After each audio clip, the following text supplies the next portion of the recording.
Hi. இன்னைக்கு வந்து Christmas. So Christmas ஸ்பெஷலாக நம்ம வந்து ஃபிஷ் பிரியாணி செய்ய போகிறோம். வாங்க எப்படி செய்யறதுன்னு பார்க்கலாம். வீடியோக்குள்ள போகலாம். Oh my god.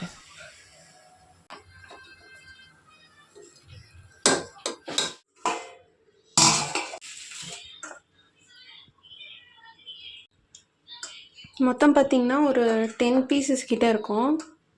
இது ஆல்மோஸ்ட் ஒரு 150 ருபீஸ்க்கு தான் வாங்கியிருப்பாங்கன்னு நினைக்கிறேன். ஃபஸ்ட்டு கட் பண்ண ஃபிஷ் வந்து எடுத்துக்கிட்டேன். ஸோ இதில் வந்து நான் மஞ்சத்தூள் போட்டு ஃபஸ்ட்டு வாஷ் பண்ணிவிட்டு காட்டுறேன் உங்களுக்கு. ஃபிஷ் வந்து வாஷ் பண்ணிவிட்டு வந்துட்டேன். இதுக்கு வந்து இப்போ மேரினேஷன் வந்து போடணும். இது ஒரு 1/2 அன் ஹவர் மசாலாலாம் போட்டு ஊற வச்சதுக்கப்புறமா தான் நம்ம வந்து இதை பேனில் வந்து ஃப்ரை பண்ணணும். நம்ம வந்து ஃபிஷ்ஷுக்கு வந்து இப்போ உப்பு போட்டு வச்சுருக்கேன் வாஷ் பண்ணி. அடுத்து வந்து மசாலா வந்து மேரினேட் பண்ணிடலாம். கொஞ்சோண்டு வந்து ஜிஞ்சர் கார்லிக் பேஸ்ட்டு போட்டுக்கலாம், ஃபிஷ் ஃப்ரை மசாலா, அப்புறமா சில்லி பவுடர், கொஞ்சமாக லெமன் வந்து ஸ்க்வீஸ் பண்ணிக்கலாம்.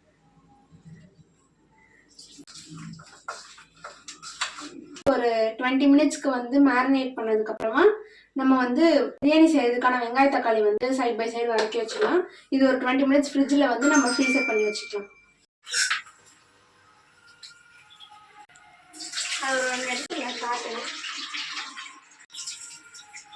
ஃபிஷ்ஷை வந்து மேரினேட் பண்ணி ஃப்ரிட்ஜில் வச்சுருந்தோம்.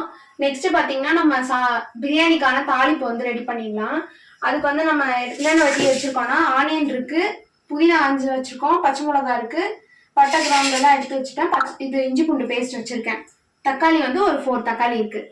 ஸோ இப்போ எதை எப்படி தாளிக்கிறதுன்னு நான் உங்களுக்கு காட்டுறேன். பட்டை கிராம்பு போட்டுக்கலாம். ஆனியனும் பச்சை மிளகாவும் வெட்டி வச்சுருக்கேன், அதையும் போட்டுக்கலாம்.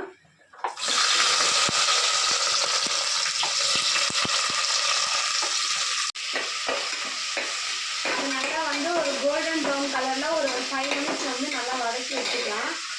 வந்து ஃப்ரை பண்ண போகிறோம். அதுக்கு தோசைக்கல் வச்சுருக்கேன், கடாய் வச்சுருக்கேன். கடாயில் இப்போ தண்ணி நல்லா சுட்டுருச்சு. ஸோ ஊற வச்சுருந்த சாப்பாடை வந்து நம்ம இதில் போட்டு அரை வேக்காடு வந்து வேக வச்சு வடித்து வச்சுக்கலாம்.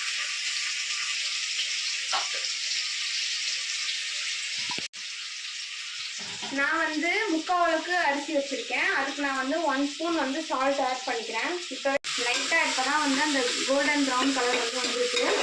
ஸோ இந்த ஸ்டேஜில் பார்த்தீங்கன்னா நம்ம வந்து இஞ்சி பூண்டு பேஸ்ட் வந்து ஆட் பண்ணிக்கலாம்.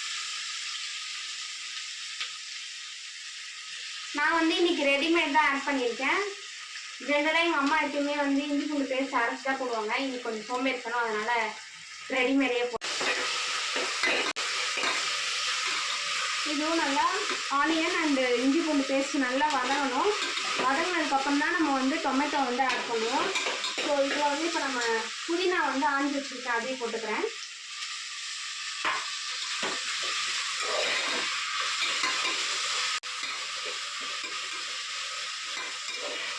3 மினிட்ஸ் வந்து மேரினேட் ஆயிடுச்சு. தோசைக்கல்லும் நல்லா காஞ்சிருச்சு. ஸோ நம்ம வந்து இதை தோசைக்கல்ல போட்டுடலாம்.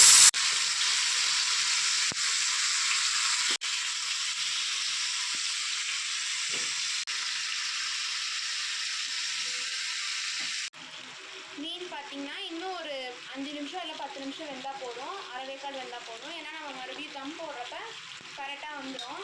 இப்போ பார்த்தீங்கன்னா வெங்காயம் வந்து நல்லா ஒரு கோல்டன் ப்ரௌன் கலரில் வந்துடுச்சு. ஸோ நம்ம வெட்டி வச்ச தக்காளியை வந்து போட்டுடலாம். சாதம் வந்து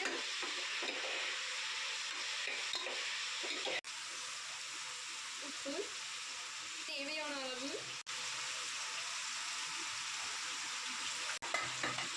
கொஞ்சம் பின்னாடி தள்ளிடுங்க. அடுப்பு நான் வந்து நல்லா கொஞ்சம் மீடியம் ஸ்பீடில் தான், இது கொஞ்சம் வேணும். சாதம் வந்து இப்போ அரை வேக்காடு நல்லா வெந்துருச்சு. ஃபஸ்ட்டு பார்த்தீங்கன்னா பிரியாணி மசாலா,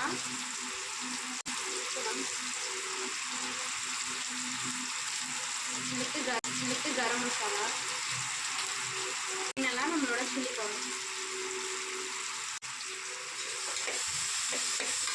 போட்ட வெங்காயம் தக்காளி மசாலா எல்லாமே நல்லா வதங்கிடுச்சு. ஸோ இந்த மசாலாவை நம்ம வந்து தனியாக ஒரு பவுல் எடுத்து வச்சுக்கலாம்.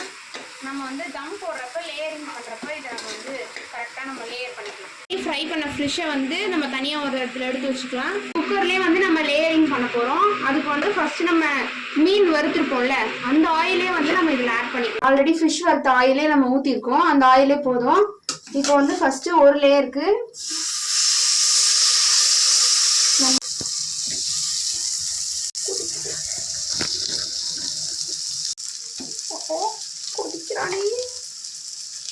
நல்லா வருது. அடுத்த லேயர் தொக்கு, அடுத்த லேயர் ரைஸ். எல்லா பக்கமும் நல்லா ஸ்ப்ரெட் பண்ணிட்டு தொக்கு போட்டுக்கலாம். வறுத்து எல்லா மீனையும் போட்டுக்கலாம். வந்து எல்லா லேயரையும் வந்து அரேஞ்ச் பண்ணிட்டோம். அடுத்து வந்து நம்ம தண்ணி வந்து தேவையான அளவு நம்ம தெளிச்சு ஊற்றணும். இப்போ வந்து நம்ம ப்ரெஷர் குக்கர் மூடிடலாம். அடுப்பு வந்து சிம்ல தான் இருக்கணும். புகை வந்ததுக்கு அப்புறமா விசில் போட்டுக்கலாம். கரெக்டாக ஒரு 15 மினிட்ஸ் கழிச்சு குக்கரை வந்து நான் ஆஃப் பண்ணேன். ஓப்பன் பண்ணி பார்ப்போம். நம்ம வீடியோ பார்க்குறவங்க யார் யாருக்கெல்லாம் பிரியாணி ரொம்ப பிடிக்கும்னு கமெண்ட் பண்ணுங்க. பார்க்கும் போதே சாப்பிட்ணுன்னு தோணுச்சு. ஸோ நம்ம பிரியாணி கடையிலலாம் வந்து கீழேருந்து கிளறுவாங்களா, அந்த மாதிரி நான் வந்து கிளறப்ப பார்த்தீங்கன்னா உதிரி உதிரியாக சூப்பராக இருந்தது. பிரியாணி டேஸ்ட் வந்து அட்டகாசமாக இருந்தது. நம்ம சேனல் உங்களுக்கு பிடிச்சிருந்தா மறக்காமல் சப்ஸ்கிரைப் பண்ணிடுங்க. பாய்.